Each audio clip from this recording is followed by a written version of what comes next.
Hello there, and welcome to AM Prime on WESN Content Capital. I'm Keaton Shaw. Thank you very much for joining us for this edition of the program.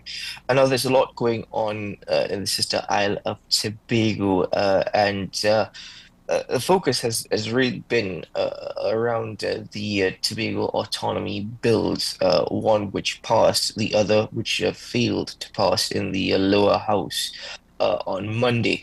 With that being said, at this particular time, the Attorney General has indicated that the bills will have to be revisited. So we will have conversation and get opinions on that. But the other aspect of what's taking place in Tobago is in respect to the current administration that is in office, who celebrated 3 years as being the helm of Tobago's government over the weekend gone. And according to the Chief Secretary, Fali Augustine, his administration has brought forward transformative leadership. He even made an argument that they've stabilized the economy post-COVID-19.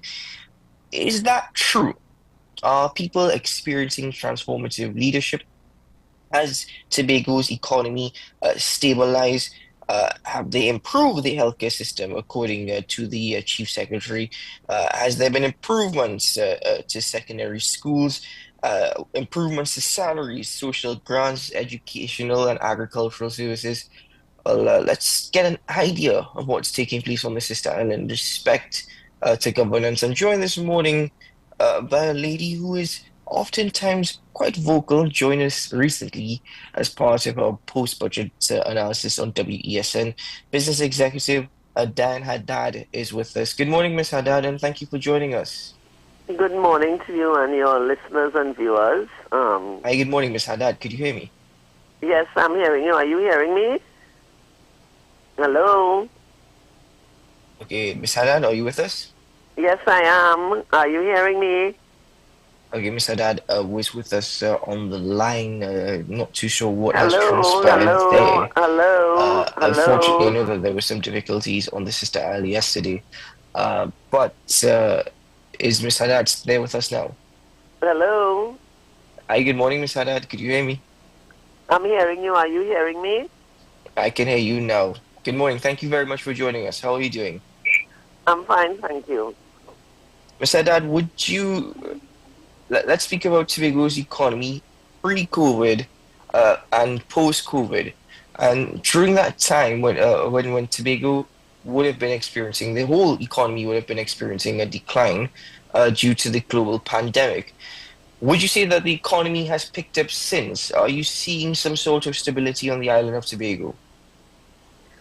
I think we are what I will want to call at a neutral point. There has been no change in the economy. We have not seen anything happen indicating anything phenomenal or encouraging. There's still a number of persons who are and in problems, struggling to meet their banking needs and so. So I don't know that the economy has been, stable. It was always stable, if you want to call it that, and there's nothing that happened in any dramatic way that caused shake other than COVID. But prior to COVID, remember, we were in a struggling economy. We have really only experienced a good economy. Last 2008 is when Tobago would have been on some trajectory of increase. Whether there's been anything new happen now after over the last 3 years or under this administration, and the answer to that is no. In fact, there has been the talk or the feeling or the facts are that people are struggling to get to their needs. There's been no trickling down effect of any sort of movement. The island seems to be very stagnant for the longest while.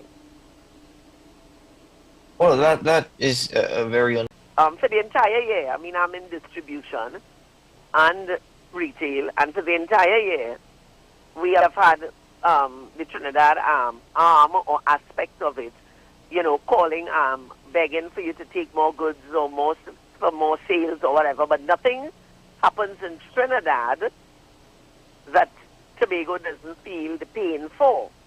So if the economy in Trinidad is struggling for whatever reason, then the effects are here. So I think it's a bit of both, because even with that happening, the Tobago House of Assembly and its representatives at this time have not been able to create anything special to do anything on this island different. So the island has not seen, I mean, we have not even seen proper paving of roads. We've not seen, I'll tell you this, last week I was driving and I was shocked to finally see workmen on the streets from the Works Division painting the white lines, which were all erased over time. We're finally on the Claude Noel Highway putting some white paint on the lines to bring them back so people could see the lines on the road.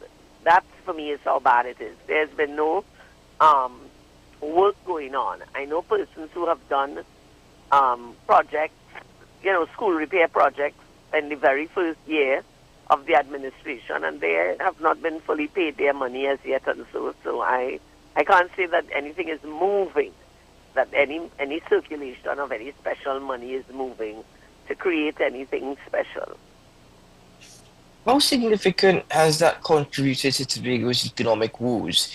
That contractors and distributors have not been paid money of which they are owed. I did not hear you very well. What was that? How significant of a contributor has that been to Tobago's economic woes, where distributors, contractors have not been paid the money that they are owed? But I don't know eventually what happened even to the ones that were owed prior to this administration going in. Remember, at the beginning, there was this uprising all the time of contractors that weren't paid money that was owed, and the THA, Mr. Augustine, and they would have been saying that they're not paying. And we had all these television interviews and explosions of what was going on. That seems to have had some sort of either settlement agreement or people just gave up, I don't know, and hoping for some sort of change to get back to them. I have no idea what has since happened with that, because it has just died. It's gone into silence. But to say that we are seeing an economy that is moving, there really hasn't been anything special. We did have last cruise ship season, we did have 80, let's call it, but there has been no direct, let's put it, ideas that were executed that did anything for the economy. So the economy is still somewhere in a flat zone, which has been the struggle on this island for the number of years, as I said, when we would have experienced something showing a upward trajectory between 2005 and 2008. It has gone flat, and we have not seen any much change to that, because in those years we would have seen the closure of several restaurants, probably about 15 restaurants. And so we have not seen the comeback of any of those things. Those things are still in what I would call the death zone. And at 2008 from 2024, speaking about 16 years, many persons are much older. Some are not even with us anymore. And therefore, we are looking, the younger generation was looking towards an opportunity for them to get up and make a way for themselves. And they are solely disappointed, or totally disappointed, that that has not happened under this administration, which was one of their promises. Well, there also seems to be a lack of direction from what you're seeing as to exactly what the policies are or where Tobago is headed.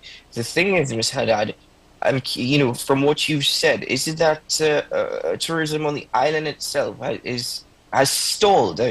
I keep hearing, at least from central government, that tourism in Trinidad and Tobago is picking up and the numbers are picking up. And most recently, chairman of the airport authority said that it's most of people are staying longer, but at Airbnb. So is that also affecting hotels on the island of Tobago, that the numbers of tourists that are being described as visiting Trinidad and Tobago are not necessarily the case for the island of Tobago itself? But I don't know that we have had what we want to call tourism. I don't see that has had any impact on us. I mean, the thing about Airbnb, or whether people are in guest houses or whether it is in hotels, we have to remember that the stay will show the flow of money they spend.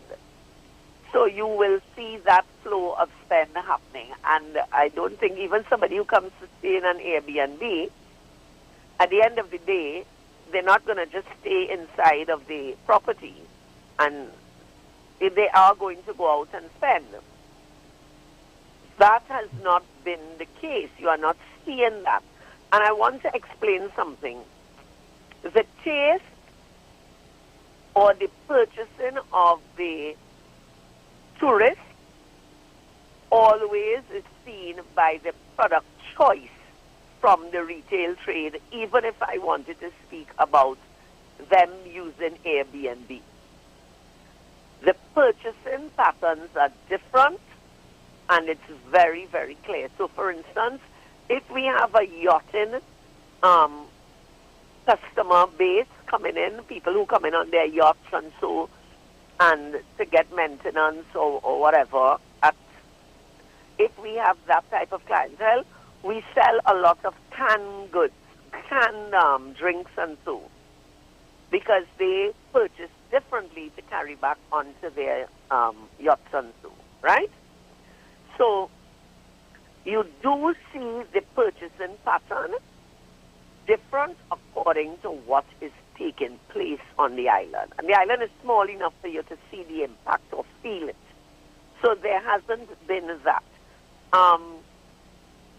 Therefore, as I'm saying, the choice or the purchasing pattern of persons who are in Airbnb and so, you will see it because they will be going to the retail trade to purchase, and you would see the difference. So whereas in the past you would have had probably their choices would be labels that are familiar to them, we are using a very basic model now for purchasing. Once the model is very basic, it means that the persons on the ground purchasing are persons with a particular pocket range, and therefore it is stuck right there as to what the offerings could be. So the retail trade, which I must say have over the last year or so, have had some increase in terms of outlets open.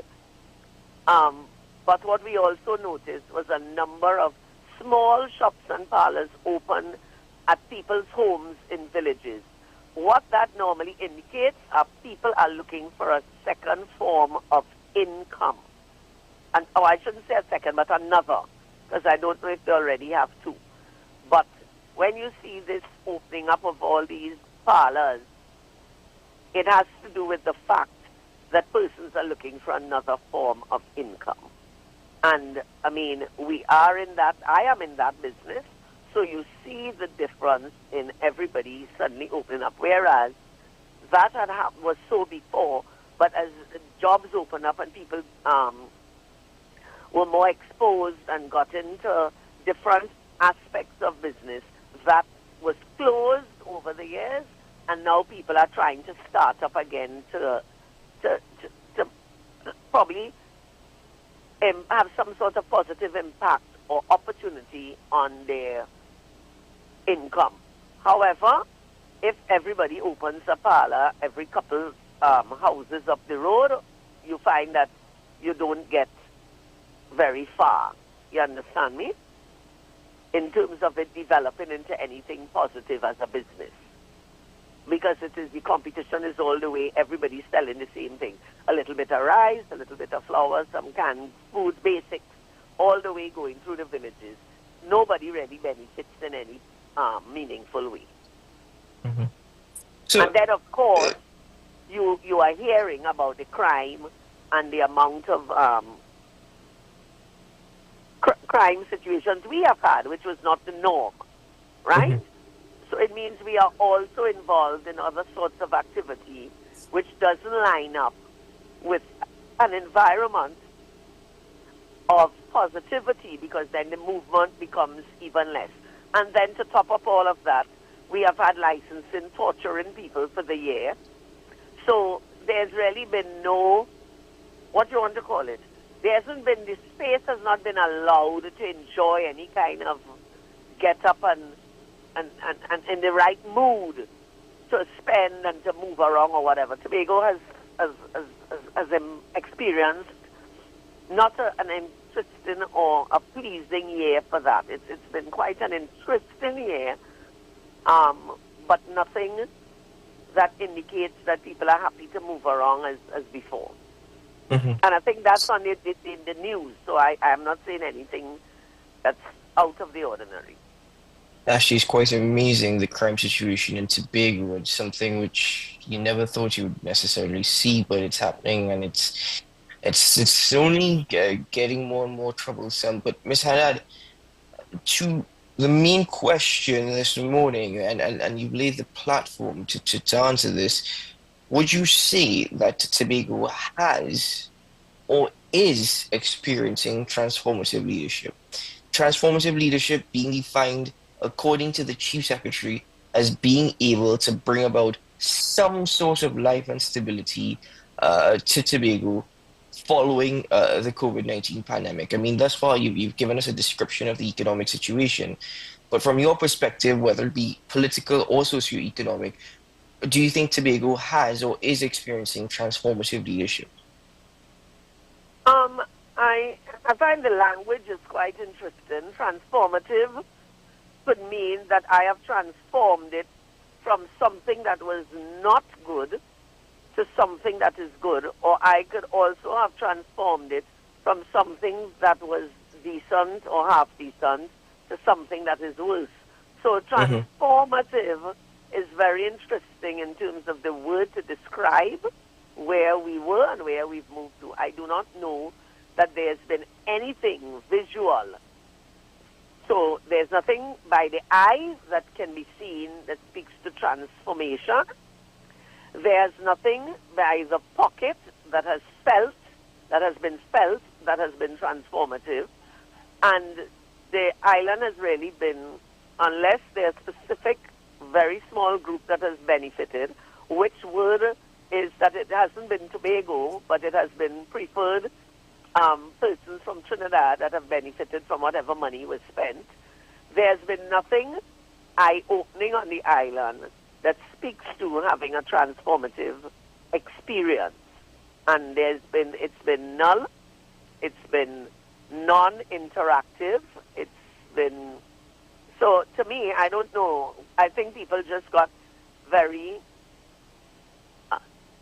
quiet and just like laid back and was like, okay, time will pass, because that is how Tobago behaves in that way. They don't get up and fight or whatever. They will just say, okay, time will pass, and therefore, when the time has come, we will probably have to do what we have to do if we are not seeing our way. But remember, they are also a very patient community, because even under the last administration, they would have been experiencing frustration, but it took them a very long time to make that change. And then the change seems to have been very disappointing, which is what you hear in the taxis traveling up and down or from the airport. You know what people were looking for. And as I've said, a next generation opportunity. That did not happen. That is what was sold to the people. That did not happen. You just used the word non-interactive. It has been non-interactive. Could you just elaborate, please? So, on entry into leadership, the administration, all that they would have spoke about, you know, involving persons into different things or whatever, that has not happened. And a number of persons who were part of the expectation in the administration, meaning they thought that they would have had a better say or so, persons have walked away or persons have stayed away, persons have now retracted or removed themselves, right? Because they feel that this administration has not lived up to anything that they had promised. And I'm saying this because I am hearing it from the younger community that was expecting to get better opportunity. And they are all just, silent, waste of time. Okay, 3 years have passed. We are on the fourth. Soon enough, as we speak now, this is the beginning of the fourth year. And they are just waiting and getting by, but they are disgruntled. Very disgruntled. Mm. And in that sense, do you think that the current administration, by extension, they said haven't kept their promises?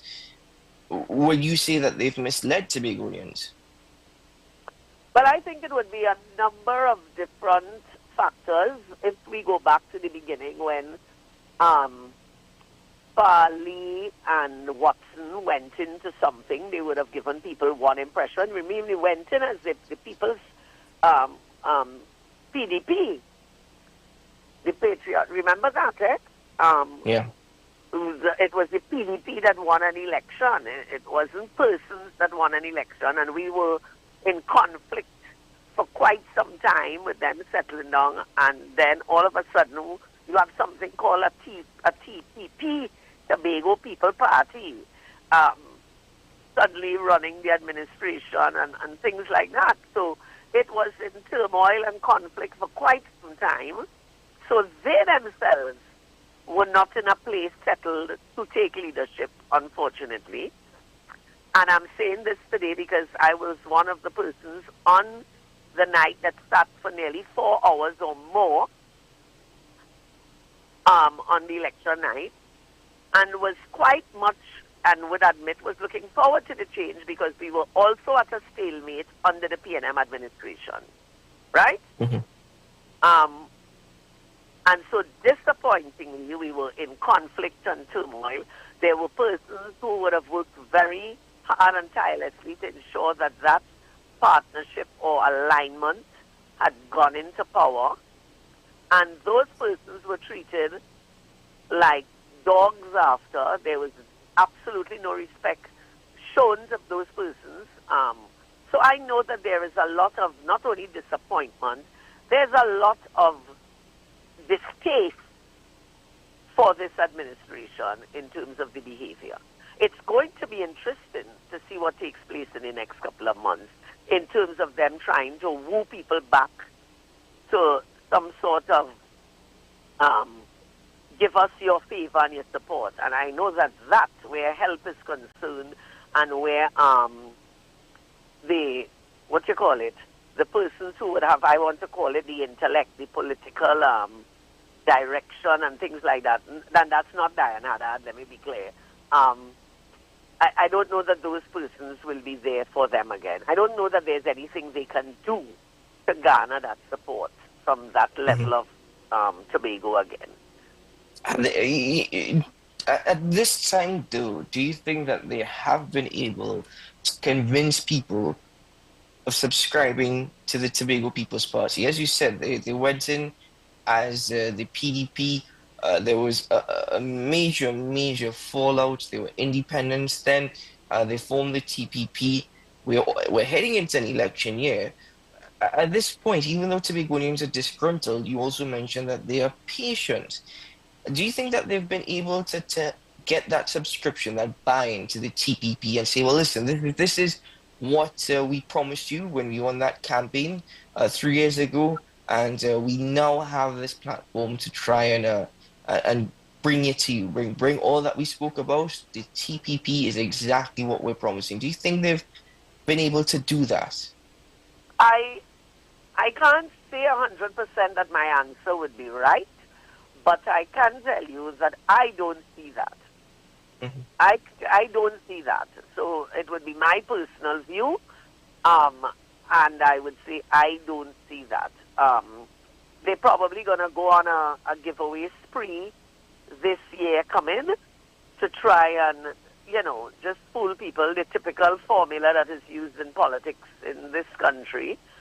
But people with intellect and people who understand what an economy is supposed to do, what leadership is supposed to do, and where they are supposed to be in their life, that self-development, that self-growth, and not dependency for a bag of tricks.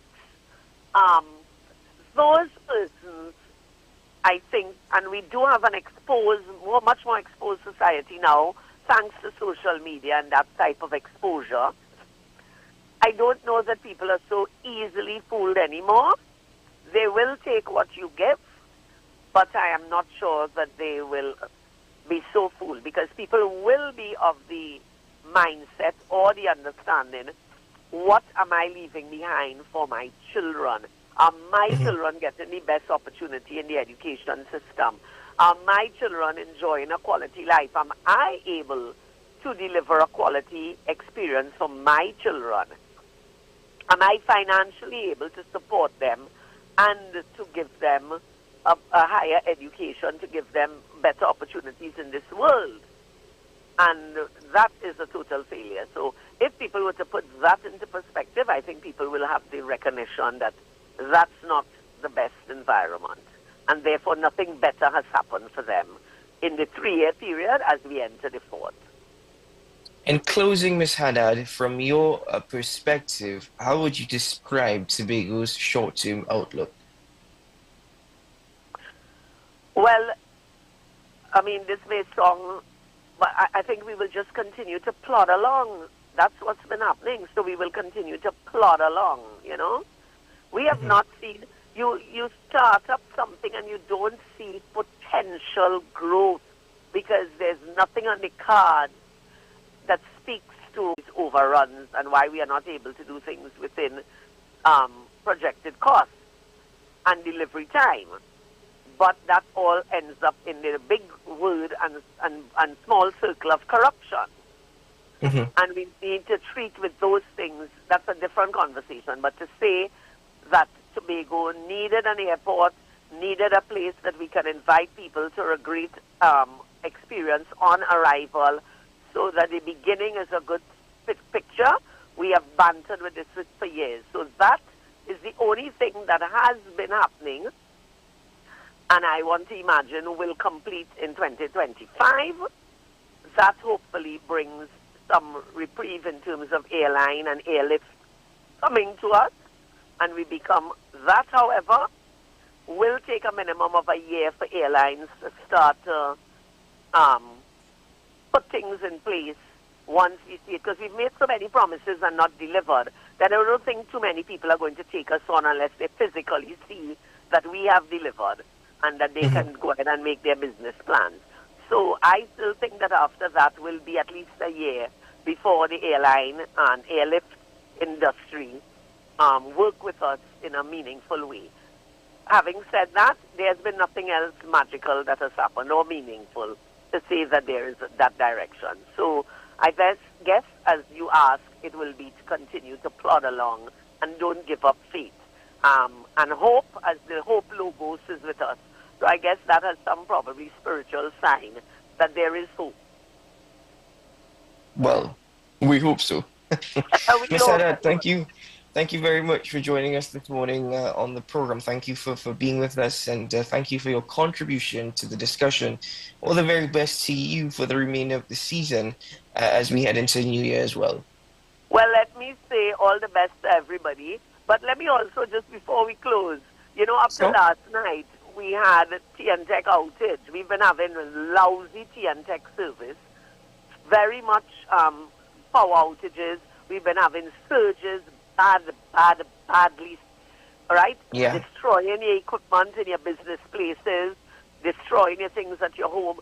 So that may not necessarily be a problem of the THA, but it speaks to the bigger problems that we are experiencing in the island, and we have had serious issues. So up to last night, we were in a night of darkness, and hence I am not able to be with you at the same way that we were supposed to be having this interview.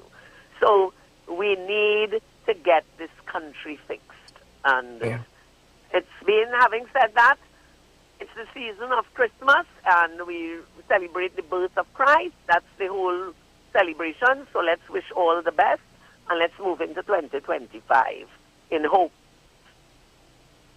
Indeed, Ms. Haddad. Thank you very Thank much. All you. the very best Okay. to you. Same to you. Take care. Bye-bye. Bye. So the last point that Ms. Haddad was making in respect to the bigger picture, using the situation with TNTech as an example, I'm glad Ms. Haddad raised it. I actually thought that we may not have been able to have that conversation this morning, and thank you very much to Ms. Haddad and my team in studio for making it possible to have Ms. Haddad even via telephone. But I seeing messages last night, seeing statuses from people saying that, listen, is there an island-wide blackout? That was confirmed, of course, because I'm trying to scroll through the news and not getting anything from mainstream media. That being said, we're experiencing that in Trinidad as well. Significant surge in electricity. And it is rather worrisome because if you don't have surge protectors, it will damage your appliances, as Ms. Hanan mentioned. Even if you have surge protectors, is it up to par? Is it up to quality? Those are very, very important. I don't know what is going on with TNTech, and we might get some release later saying load shedding or whatever the case may be.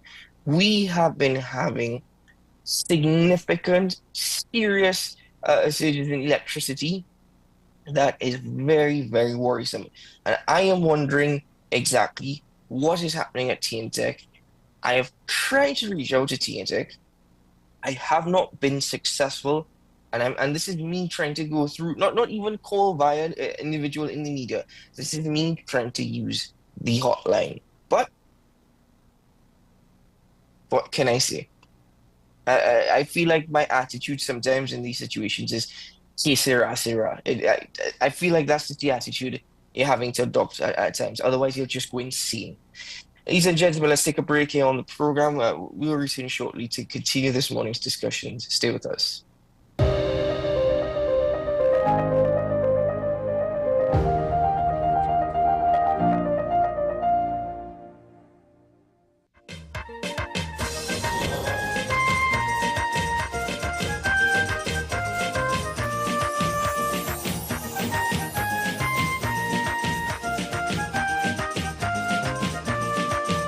My name is Dr. Stephen Carroll, the CEO at Community Hospital of Seventh-day Adventist, and we are committed to making good private health care affordable. For all your medical needs, including dental, radiology, laparoscopy, behavioral and mental health, along with many other services, contact us for more information at 235-5479. Community Hospital of Seventh-day Adventist, where good private health care is affordable.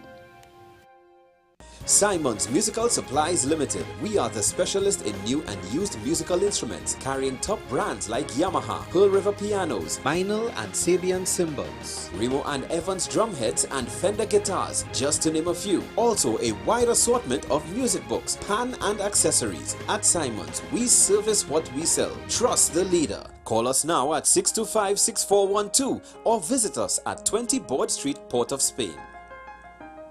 Transform your home with PCU Plus. From stylish furniture to the latest appliances, we have everything you need to create your perfect space. At PCU Plus, we offer fair prices and affordable financing options that are cheaper than hire purchase agreements. With convenient locations in San Fernando, Tobago, Arima, and our lifestyle showroom in Barataria, you're never far from the best deals. Visit PCU Plus today and discover why we're the top choice for quality furniture and appliances. PCU Plus. Quality you trust. Prices you'll love. Visit one of our locations or find us online to start transforming your home today.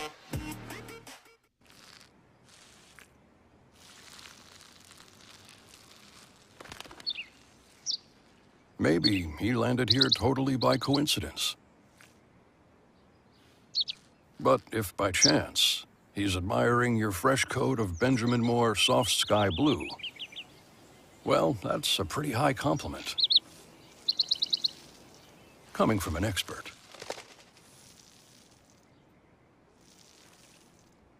Here's your chance to win a bicycle, a ride-on, or a hoverboard. Shop at dbesttoys.com and spend $300 or more to win big. We've got Barbie, Hot Wheels, Gel Blasters, Ride-ons, Leapfrog, Nerf, bicycles and tricycles. Greco, and one the baby. Visit us in store at Forces flagship McBean, Movie Town for the Spain, Eastgate Mall, and M6 Plaza Endeavour. Merry Christmas, everyone!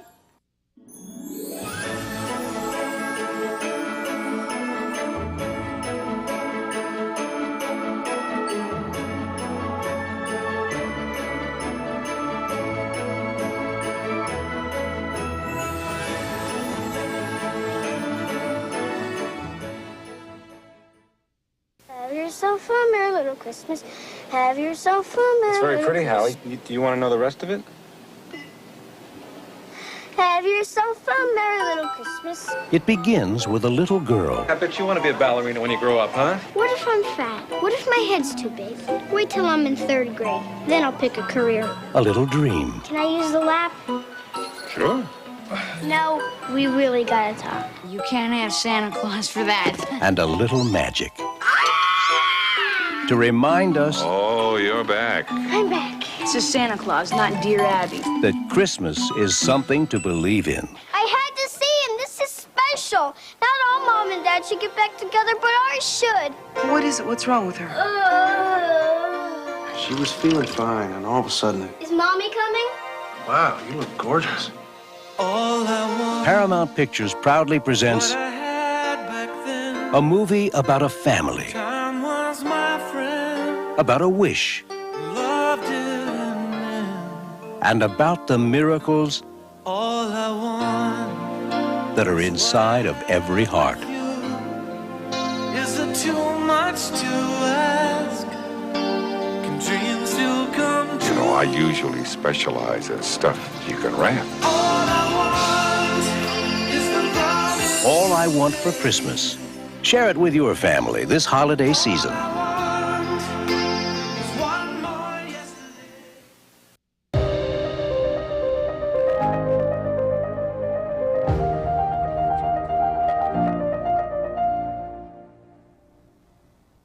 Welcome back to AM Prime, ladies and gentlemen. Thank you for being with us. Now, in respect to my next guest, we're having a couple battles this morning. In terms of the battle for the best dress, I think my next guest has taken. In terms of the battle of the Christmas background, he's got his reindeer, but I've got the stockings, so I think I'll take that crown. But we are focusing more so on what is taking place in respect to Tobago autonomy, what transpired in Parliament. And that in itself is a very serious conversation. And as I mentioned, the very first day following the debate in Parliament, let's speak to who this affects the most, and let's have a conversation with the people of Tobago and the voices that represent the people of Tobago. And this morning, I'm welcoming to the program the Minority Leader of the Tobago House of Assembly, and that is, of course, Mr. Kelvon Morris. Good morning, sir, and welcome to the program. Good morning, Keaton. Good morning to all of Trinidad and Tobago and your viewers across the globe. Well, Mr. Morris, thanks very much for joining us. Your very first reaction, of course, was to comment on this, saying that it was a deeply disappointing moment for Tobago. The thing is, Mr. Morris, were you at all very surprised at the outcome of the bill? It would have required subscription from the opposition in Parliament, and they indicated before it even arrived at Parliament that they would not be supporting it. Why bring a bill to Parliament that needed a special majority, but you knew you weren't going to get the support of the opposition? Well, Keaton, all of Tobago, understanding the history of this matter of autonomy, while you weren't surprised, but you were hopeful. You were hopeful that once and for all, politicians would put, their own personal agendas aside and really put the interests of Tobago first. And, more than simply the bills being rejected in the Parliament, as you rightfully said, Tobagonians, we have recognized that the person who we entrusted with leadership really was the person who placed the dagger into the hearts of those bills that caused them to politically die in the Parliament. And therefore, Tobagonians like myself, we feel betrayed, we feel hurt, and we feel disappointed that the Chief Secretary will be so selfish in his approach to this very, deep-rooted issue that carries a lot of historical, injustices within it, and would take it upon himself to send a message to all parliamentarians to reject these bills. And I think that is what is the long-lasting stain on this whole process, that the person who should have led the process to ensure that we get these bills successfully passed by showing leadership, by showing diplomacy, by also taking lead from what was passed in the House, because I just want to take persons back to how we got here. This bill was a bill that started with politicians from all walks of life in Tobago coming together, going to the people of Tobago, having hundreds of consultations in every nook and cranny in Tobago, hearing from the people of Tobago what they would like to see as an autonomous Tobago House of Assembly.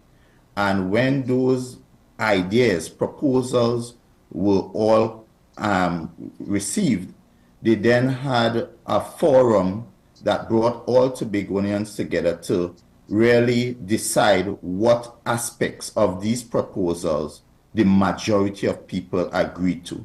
And therefore, those majority positions were taken, sent to legal minds, and placed in the form of a Tobago Constitution self-government bill, which was debated sometime in 2016 in the Tobago House of Assembly legislature, and that bill was passed and sent to the parliament, sent to the cabinet, of which the Prime Minister and the cabinet received.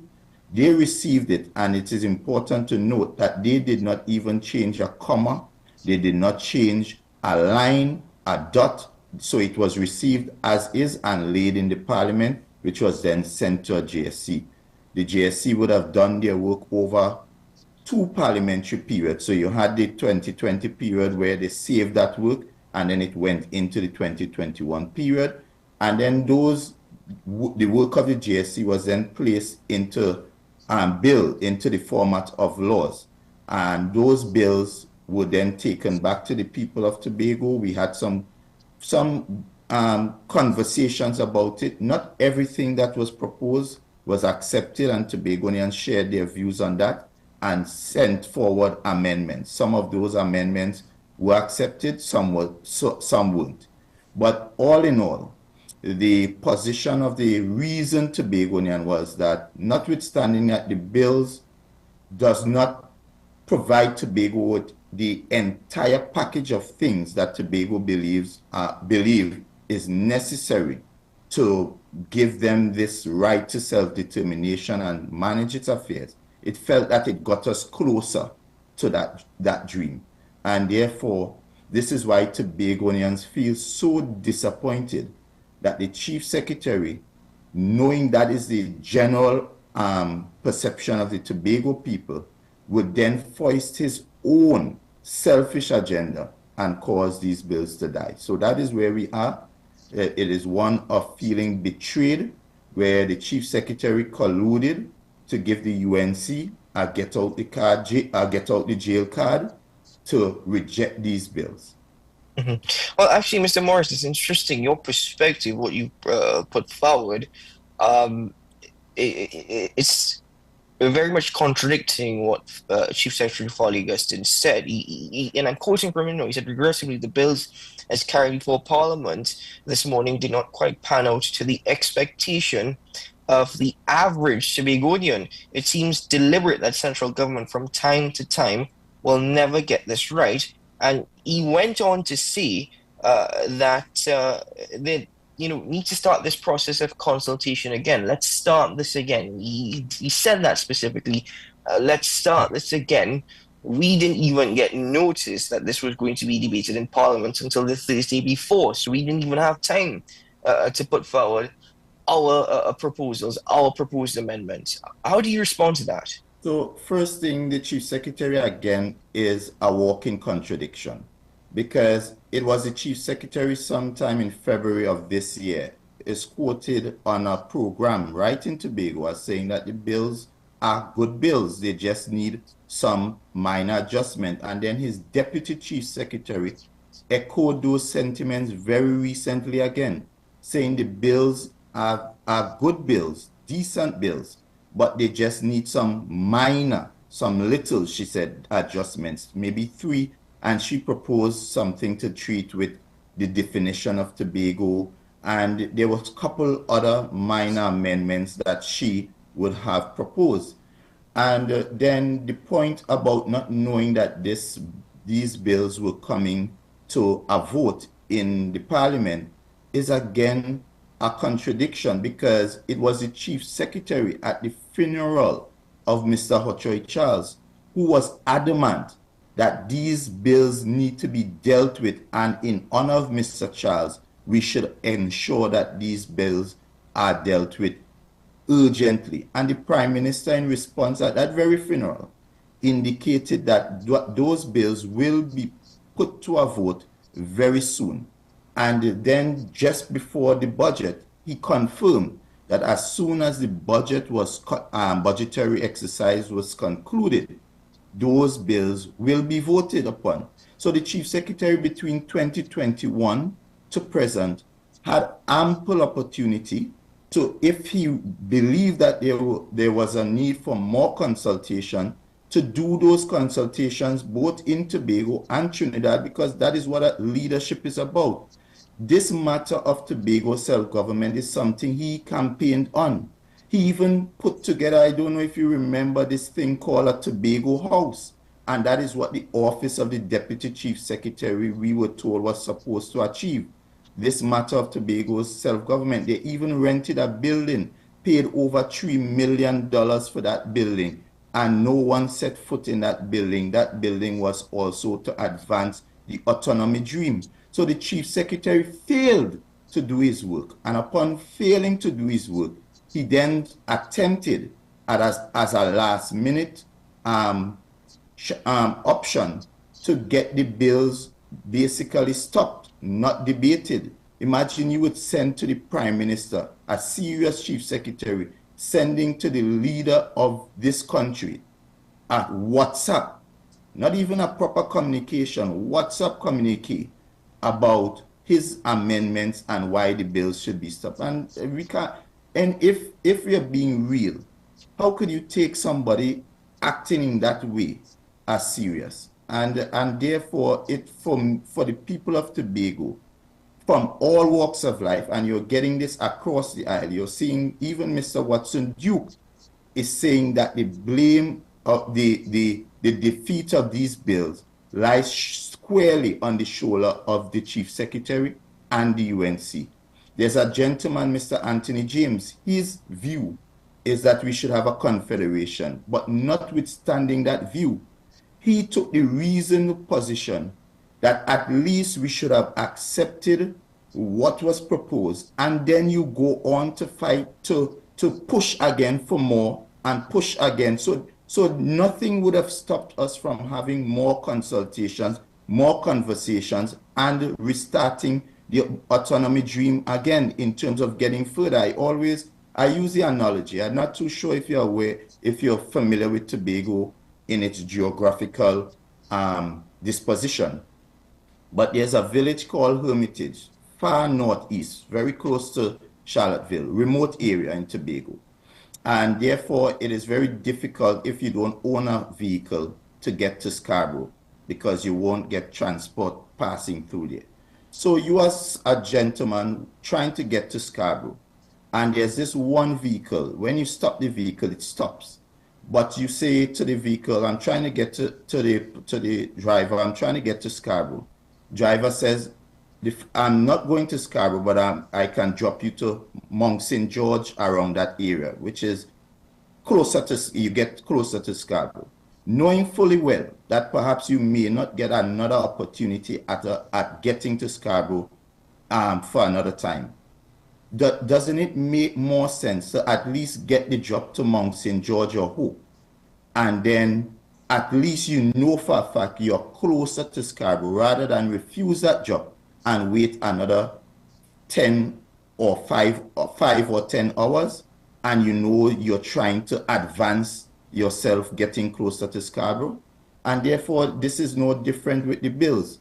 The bills we know as Tobagonians, it would not have taken us to the perfect all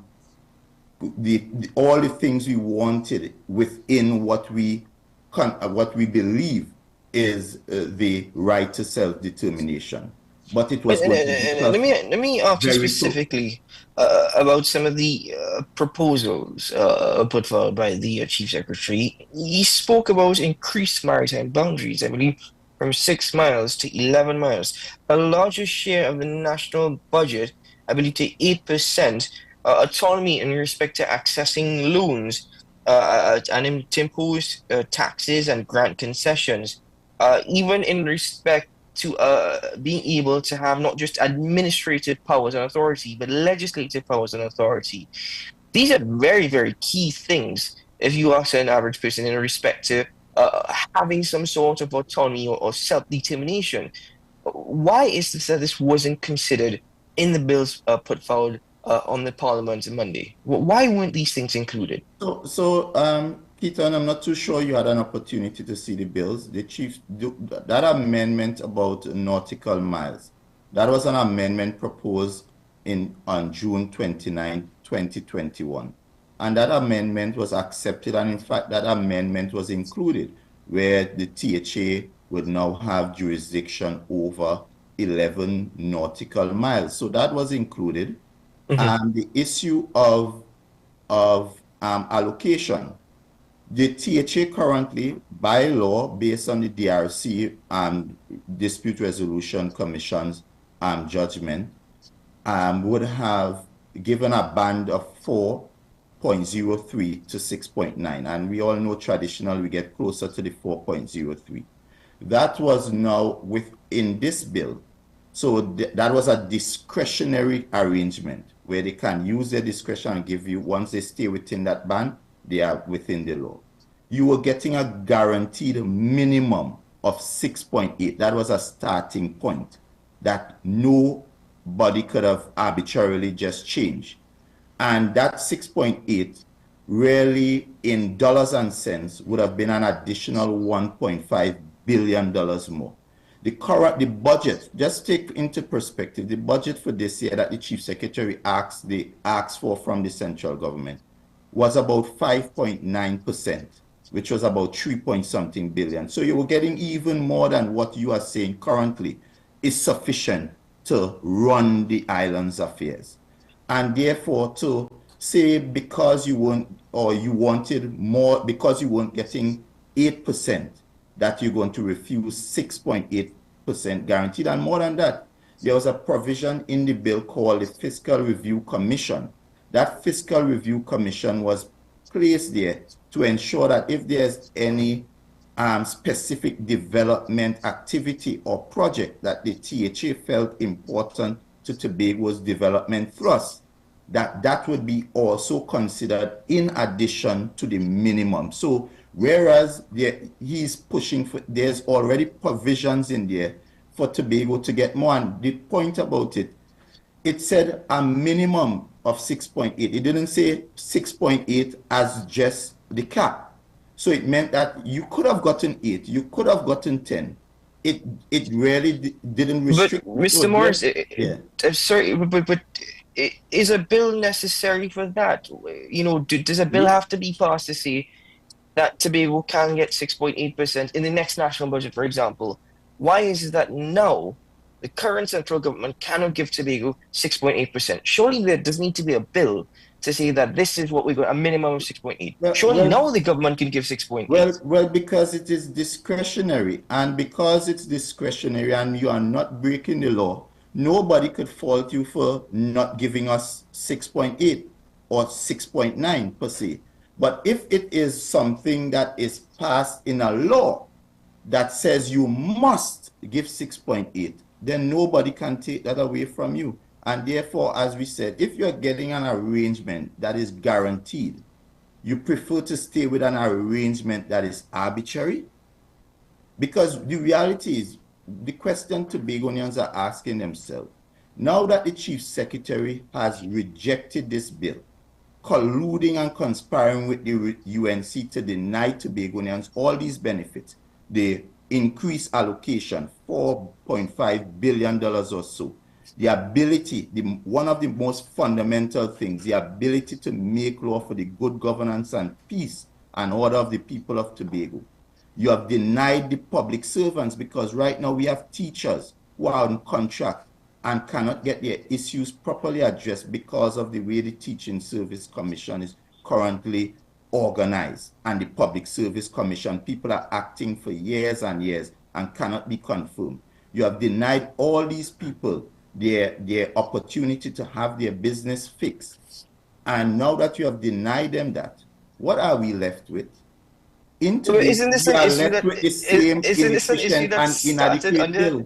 Isn't this an issue that existed even when the PNM, before that is why we wanted to fix the bills, and the PNM in this instance guaranteed, and it's not just talk. The PNM voted for the bills, right? The PNM voted for the Tobago Island government bill, which was passed using their simple majority. So the point is, if the PNM could have given Tobago the autonomy by themselves, that matter would have been settled in the parliament on Monday. But the reality is, Farley and the UNC conspired to derail the bills, and they derailed the bills, leaving Tobago in the same position that we all agree is inadequate, insufficient, and does not advance Tobago's development.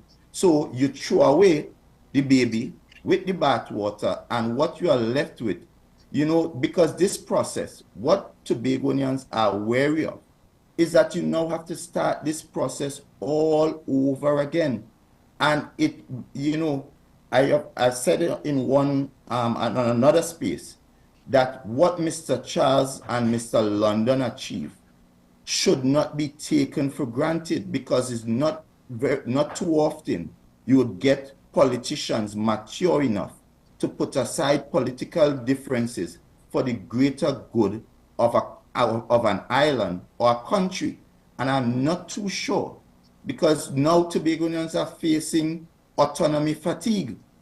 This question and this issue has been one of the most debated issue, talked about issue, consulted over issue, and now to have to start all over again. I'm not too sure if we would be able to even get back to a place of agreement. And that is the challenge we face. Let me come to the other point that you made in respect to the Physical Review Commission. And the argument on the part of the Chief Secretary is that it should have an independent chair appointed by the President rather than the Minister of Finance being the chair, because it will comprise of 2 members of the Executive Council and 2 members of Cabinet. But according to Chief Secretary, the bias would already be there if you have a Minister of Finance and 2 members of a Cabinet. Remember, I tell you the Chief Secretary is a walking dishonest contradiction. And let me point out to you why I say that. This same Chief Secretary, through his proxies, the UNC, made the argument that the DRC, that has that provision where the President appoints an independent chair, you know what Saddam Hussein said? In joint reference and making a whole hullabaloo about that composition, that the President is selected by the government, and therefore whoever the President selects is not independent. And that is Farley's proxies in Trinidad speaking. So then you have Farley in one voice saying, well, the President should make the selection. And then his UNC friends in another is saying, well, the President is not independent enough to make the selection. So what is it? Who is it? And this is why Tobagonians believe, and Tobagonians are firm in their belief, that what transpired there was a political game by the UNC and Farley and the TPP to deny Tobagonians its right to autonomy. Because in one breath, you are having them making all these statements. You even have UNC people saying that they still needed more consultation. And you even have the UNC saying that it was brought too close to an election. The UNC in 2013 brought a similar bill 2 weeks before THA election. But this same UNC is turning wrong now when an election date has not even been named to say that this matter came too close to an election. You have this same UNC who brought this bill without the involvement of Tobagonians in 2013, disregarding the THA's approved position. And they are now turning around where the THA approved the position, sent it. It was discussed in the GSC. All persons from all walks of life in Tobago and Trinidad made contributions, and then brought back as a bill. And people still had an opportunity to make their contribution. It was in the committee stage for 3 years where people could have still made their contribution. And they're turning around and say that this needed more consultation. What a contradiction. How hypocritical. That is hypocrisy. Well, according to the Attorney General, who was in Tobago yesterday, he says the government, though he is disappointed, because he said he was present in Parliament, and he says he was disappointed in the outcome, but he says the government will need to revisit the Tobago autonomy bills after the opposition's rejection. Do you think that is something that was always teased out, for the government to revisit the bills before it was even brought to Parliament? Do you think, and genuinely, do you think that Tobagonians are convinced that central government wants to allow self-determination? Well, the point, it was demonstrated that the central government was committed to passing the bills. The votes suggest that, and I don't think there's any doubt about that. In Tobago, because this, you see, Farley has paid lip service to this autonomy bill. Farley campaigned on autonomy. Farley got in office, and when Farley got in office, not outside of the House, not within the Tobago House of Assembly, has Farley ever seriously had conversations about autonomy. It was I, a PNM representative as minority leader, who for the first time took to the House a conversation about autonomy. And when we resolved the resolution, one of the main resolutions was that, because we suggested, let us as Tobago legislators come together, take all the opinions, all the conversations, all the suggestions and amendments, and sit with all the parliamentarians in Trinidad, both lower house, all the members, UNC, PNM, upper house, UNC senators, PNM senators, independent senators, and let us all sit around the table and have the conversation, have the agreements, and then let that be the premise upon which these bills are voted upon. But the Chief Secretary ignored that resolution. In fact, he then decided he was going to put together a committee. That committee never happened. We only found out that on the weekend before these bills, he got together with some lawyers. Who are those lawyers? We don't even know as Tobagonians who were the lawyers that were advising the Chief Secretary. And perhaps when you all have the opportunity as the media, you all should ask the Chief Secretary, who are those lawyers? And then he has the gall to tell Tobagonians that he's going to take this matter to the United Nations. What is he going to tell the United Nations? Because you had a situation where the government facilitated a process to give Tobago autonomy, and you as the Chief Secretary turn around and say reject it. So nobody is denying you of your human right. You are the one who said you didn't want it. So I would love to hear what the Chief Secretary, what is the case the Chief Secretary would be taking to the United Nations as a matter to tell them they must intervene in the affairs of a sovereign nation called Trinidad and Tobago. A deeply disappointing moment for Tobago is how you described it. Disappointing that it has to wait longer. Tobago's fight continues for autonomy, but it's an ideal opportunity as well for the government to take into consideration all that was put forward. Do you think that this is a bill? Please excuse me. Do you think that this is a bill that will be brought forward to the Parliament before an election date is called? Well, the reality is, based on how I understand the parliamentary process, this bill was basically rejected. The important constitutional amendment bill was not approved, and therefore it means that you cannot treat with that for another 6 months within this parliamentary period. And if the parliament is dissolved before that, then it then dies a natural death. And so therefore, this is a matter that would have to, in a real sense, start all over. And it means that Tobago is back where they were in 2007. And in fact, we are left with the very inadequate 1996 THA Amended Act, which is, it is insufficient. It does not allow us lawmaking powers. We are left with to basically mercy of any central government to decide whether they give us 4.03, which is the lower end, or 6.9%. We are left as the public servants and all of them with the challenges. We are left with, look, we are dealing with Registrar General as we speak, where we have these issues in Tobago. Or the Office of the Registrar General would have now been placed under a department called the Department of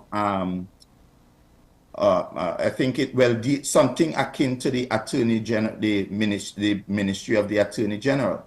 So therefore, you would have had that new arrangement. So even young lawyers, Tobago lawyers, who for a long time have felt, so separated from the legislative process, they too would have had a role to play in this new Tobago Island government.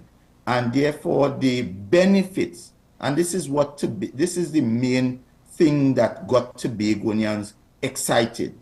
The benefits of this bill supersedes anything that we had in the 1996 Act. And that is why Tobagonians took the reasoned position that, yes, we know it's not perfect, but it gets us closer to where we want to be. And every reasonable Tobagonian accepted that and was hopeful that the Farley and the UNC would have also accepted that position. Unfortunately, they did not. And everything we complain about, we are left with the same complaints because we are no closer to achieving autonomy here in Tobago.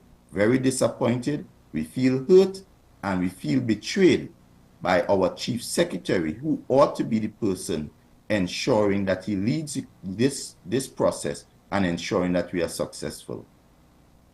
Well, Mr. Morris, I think we're waiting to hear what is put forward on the part of whether it be this current parliamentary session, as you said, 6 months, or whether it be another parliamentary session. But as you mentioned, disappointing.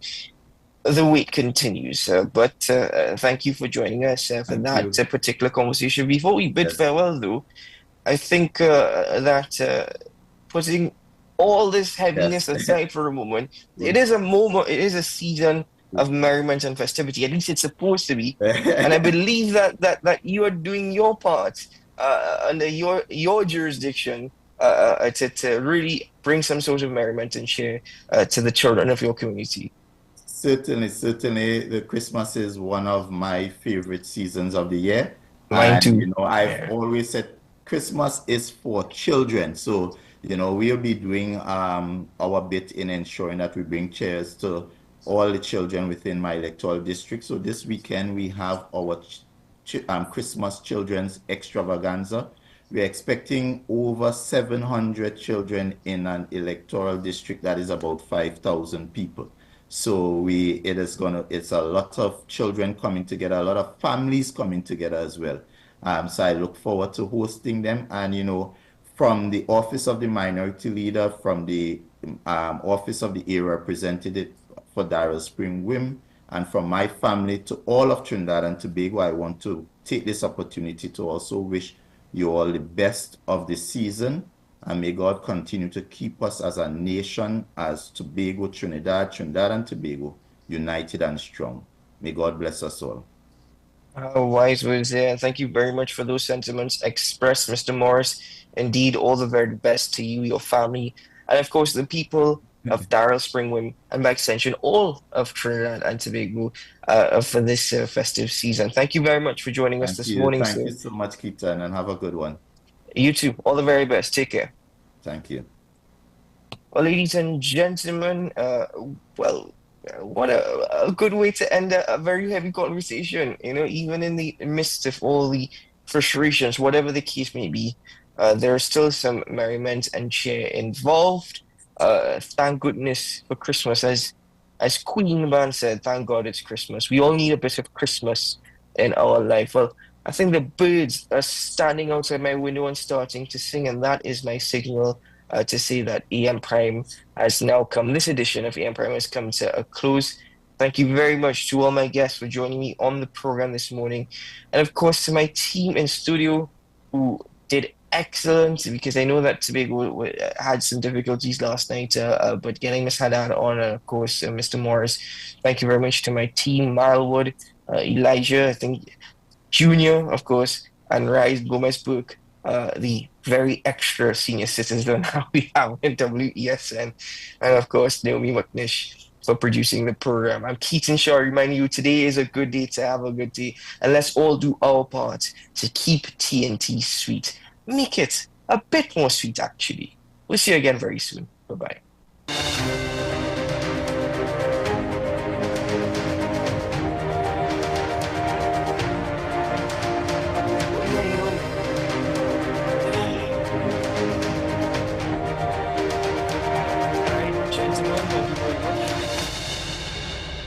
Have a good day.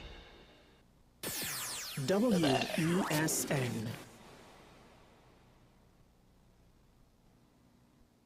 ¿Qué camino cogería si cogióle la desgracia? ¿Qué golpe no llevaría? ¿Qué golpe no llevaría? Una mujer me llamaba, pero yo no le...